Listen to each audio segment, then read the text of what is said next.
Hello everyone. Today we will learn about excretion in living organisms. Have a pen and notebook to note down the important points while watching the video. Here are given some important terms related to excretion. First of all, what is excretion? Excretion is the removal of harmful and unwanted metabolic waste and salts from the body. Excretory organs. The organs associated with the process of excretion are called excretory organs. Osmoregulation. Osmoregulation is the regulation of osmotic pressure of body fluids by controlling the amount of water and salts in the body. Micturition. Micturition, that is also called urination. Micturition is also called urination, in which the urge for urination arises when urinary bladder comes to have 300 to 400 ml urine. The total capacity of this urinary bladder, that is about 700 to 800 ml. Ultrafiltration. The filtration of blood under pressure to separate water and dissolved substances from the plasma is called ultrafiltration. Hemodialysis. The process of purifying blood by an artificial kidney is called hemodialysis. Excretion in unicellular organisms. In unicellular organisms like amoeba, excretory organs are not found. Ammonia and carbon dioxide are the excretory products which diffuse out of the body by simple diffusion. In freshwater unicellular organisms, contractile vacuole helps in osmoregulation. It removes excess of water that enters the body continuously in freshwater organisms and bursts out on the body surface to release its content. Here is given about the excretion in unicellular organisms, the water that enters in this amoeba and forms the contractile vacuole. Contractile vacuole moves in the amoeba cell and then comes to the surface or comes in contact with the plasma membrane and bursts out to release all this waste and or to remove all this liquid waste. Here is given human excretory system. Human excretory system, we are having in our syllabus excretion in human being, and this excretory system, that is the main system in human, containing kidneys, ureters, urinary bladder and urethra. Here you can see that two kidneys are present, right and left kidney. Left kidney is slightly higher than right kidney, and above the kidney is present a gland called adrenal gland. These two kidneys, they are having two long tube called ureters, and these are two blood vessels. This is renal artery and renal vein. Now this is urinary bladder. The urinary bladder that collects the urine formed by kidneys. Urinary opening. At the end is present urinary opening, and this passage which releases the urine called urethra. On this urethra, on this tube like structure urethra, a sphincter is present which controls the opening and closing of this urethra. Functional unit of kidney, that is called nephron. There are a large number of nephrons present in the kidneys. Nephrons are having two parts, that is renal corpuscles or Malpighian body and renal tubule. Malpighian body contains Bowman's capsule and glomerulus. These two forms the Malpighian body. Renal tubule, they are having PCT or proximal convoluted tubule, Henle's loop and distal convoluted tube. These are three tubular structures. Nephron structure and functions. Malpighian body or renal corpuscles. The proximal part of each nephron is in the form of a double-walled hollow cup known as Bowman's capsule. Its cavity is filled with a tuft of blood capillaries called the glomerulus. The capillaries which carries away from glomerulus are called efferent arterioles, and the capillaries which carries towards the glomerulus are called afferent arterioles of renal artery. Renal tubules. The part of tubule which is nearest to the Bowman's capsule is called PCT or proximal convoluted tubule, and a U-shaped part of tubule, it is called Henle's loop. The distal convoluted tubule away from this Bowman's capsule opens into the collecting tubule, which finally opens into the pelvis part of the ureter. All parts of renal tubule are covered with a network of peritubular capillaries. Vital functions of kidneys. The kidneys excrete nitrogenous waste or urea from the human body. It helps in maintaining osmoregulation by removing excess of water and salts. Mechanism of urine formation. How the urine formation take place in human body. There are four steps for formation of urine, that is, one is ultrafiltration, then selective reabsorption, then tubular secretion, and then concentration. Concentration of urine. First of all, ultrafiltration. In glomerulus, all the substances dissolved in blood plasma are filtered out and diffused into the lumen of Bowman's capsule under pressure. When this is filtered out under pressure, this is called ultrafiltration. These include glucose, amino acids, some vitamins and inorganic salts, urea, uric acid, etc. Selective reabsorption.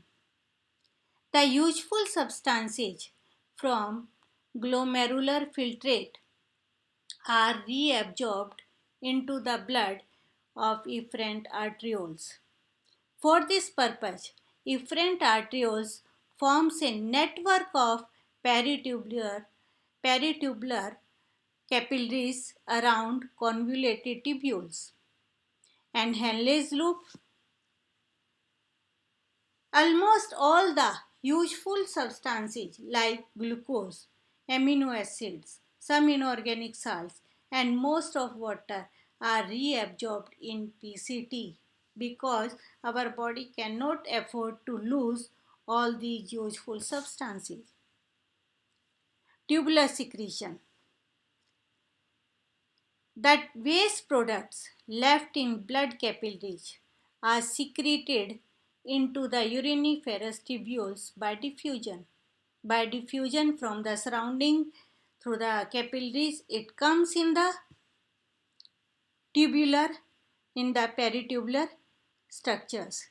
The creatinine and potassium are also secreted from the blood into the nephric filtrate. Concentration of urine. If the water concentration in blood is less, more water is reabsorbed from the nephric filtrate for this purpose.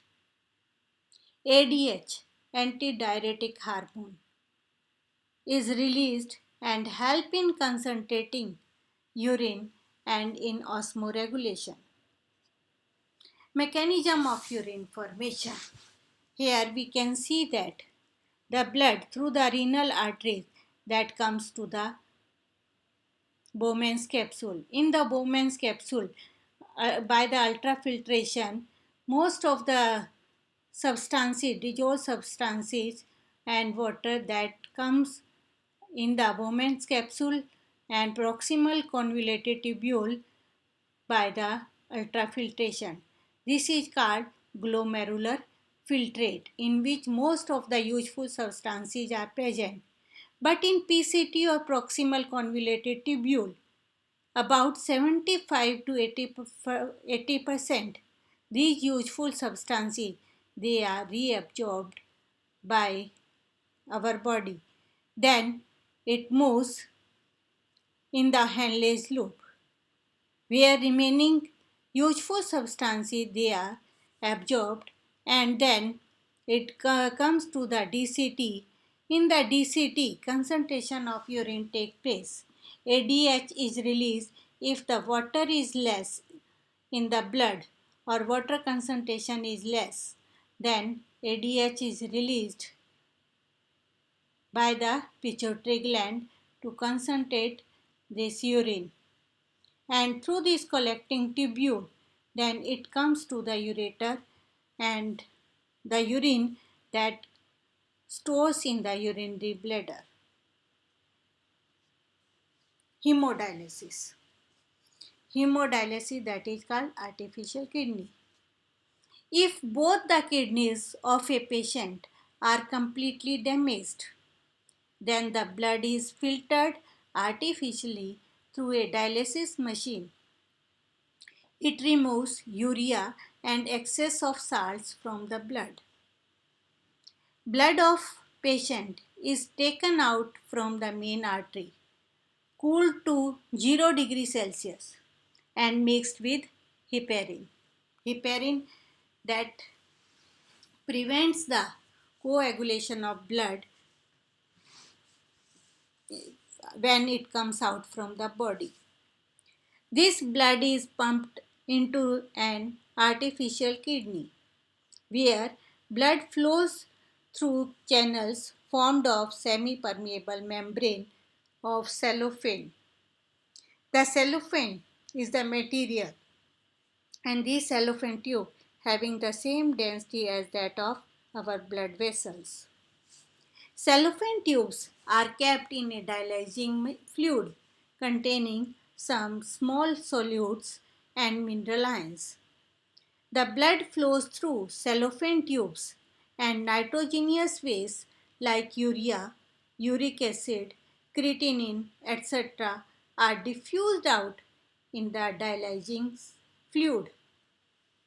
The blood that comes out of the artificial kidney is then warmed to body temperature and mixed with antiheparin to restore its normal coagulability and is returned to the vein of the patient.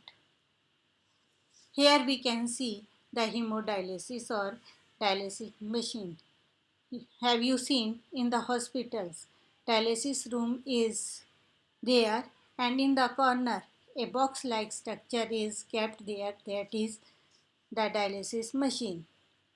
Now in this hemodialysis, the blood that is taken out from the main artery of the patient, and this blood pumped into the cellophane tubes of this box, and these cellophane tubes they are surrounded by dialysis fluid having the same density as that of our blood, and here you can see that its outlet that is on the upper side and inlet at the lower side, so that this fluid can remain in this box for a longer time. When the blood flows through these cellophane tubes, that diffuse out. It gives out the nitrogenous waste in the surrounding solution, and then after purifying, that is returned to the body through vein. So this is hemodialysis. Now excretion in plants.